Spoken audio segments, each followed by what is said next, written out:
সানবিজ by Tony Pakistani আর অন্য কোনো দেশের আমি না আমাদের পাকিস্তানি বিক্রি করতে হবে বা অন্য কোনো দেশের পণ্য বিক্রি করতে হবে এরকম কোনো ব্যাপার নাই। ওই যে পাকিস্তানি ড্রেসের যে কথাটা এই কথাটা আপনি ক্লিয়ার করেননি আসলে যে পাকিস্তানি ড্রেস বলে যেটা বিক্রি করা হচ্ছে আসলে এটা উল্লেখ করেছি যে আমি যেখান থেকে হোলসেলে কিনি, হ্যাঁ আমি কিন্তু ইম্পর্টেন্ট আমি কিন্তু শুরু থেকে বলেছি আমি হচ্ছে আমার লাইসেন্স কি, আমি হচ্ছে খুচরা রেডিমেড গার্মেন্টস খুচরা বিক্রেতা, আমি কিন্তু কোনো ইম্পোর্টার বা পাইকারি বিক্রেতা না, আমি অন্য জায়গা থেকে কিনে নিয়ে আসি।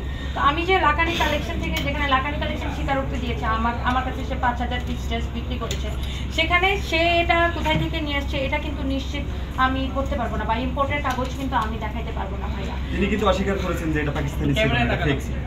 সেটা ওনার বিষয়, উনি কিন্তু এখন সেই 5000 পিস ড্রেসের মধ্যে উনি এখন সেটা তো আমি তার জীবনে পাকিস্তান যাই না বা আমি ইম্পোর্টারও না, আমি কিভাবে সেটা নিশ্চিত করব?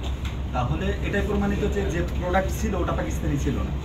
না, এটা এখনো প্রমাণিত হয় নাই, সেটা তো মহামান্য হাইকোর্টে। এই বিষয়টা কি বলবেন? যেহেতু আমি খুচরা বিক্রেতা, আমি আমার হোলসেলারের থেকে কিনে আনি, আমার হোলসেলার আমাকে যেটা এনশিওর করে আমি কিন্তু সেটাই আমি প্রচার করি। এবং আমি এখন মিডিয়ার মাধ্যমে একটা জিনিস আমি বলতে চাই, বিগত এই কয়দিনে আমি একজন উদ্যোক্তা হিসেবে আমার তো আমি তো অনেক কিছু শিখেছি। তো আমি একটা জিনিস হাইলাইট করতে চাই, সেটা হচ্ছে সানবিজ বাই টনি পাকিস্তানি আর অন্য কোনো দেশের আমি নামও বলতে চাই না, সানবিজ বাই টনি তার প্রত্যেকটা পণ্য তার নিজস্ব ট্যাগে বিক্রি করবে, নিজস্ব ব্র্যান্ড ট্যাগে বিক্রি করবে। বিকজ সানবিজ বাই টনির পণ্য মানুষ কিনে সানবিজ বাই টনিকে দেখে, তো সানবিজ বাই টনি তার নিজস্ব ট্যাগে সানবিজ বাই টনির ট্যাগে কিন্তু এখন প্রত্যেকটা পণ্য যাবে। এটা আমাদের জন্য দেখেন আমাদের পাকিস্তানি বিক্রি করতে হবে বা অন্য কোনো দেশের পণ্য বিক্রি করতে হবে এরকম কোনো ব্যাপার নাই।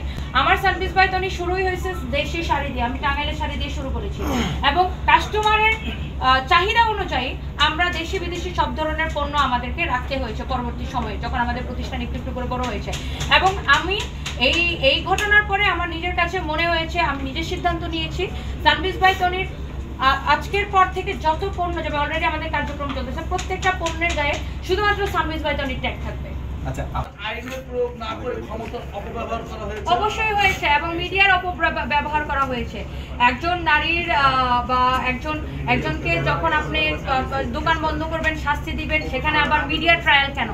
যেখানে আমি 14 তারিখ নিজে যেয়ে স্বয়ং জরিমানা দিয়েছি, তারপরেও ওনাদের কথায় আমি টকশো করেছি, পরের দিন ওনারা যে ডিসি মহোদয় এবং জব্বার মণ্ডলকে হোয়াটসঅ্যাপে পাঠায়, আমি মেইল করি নিজে।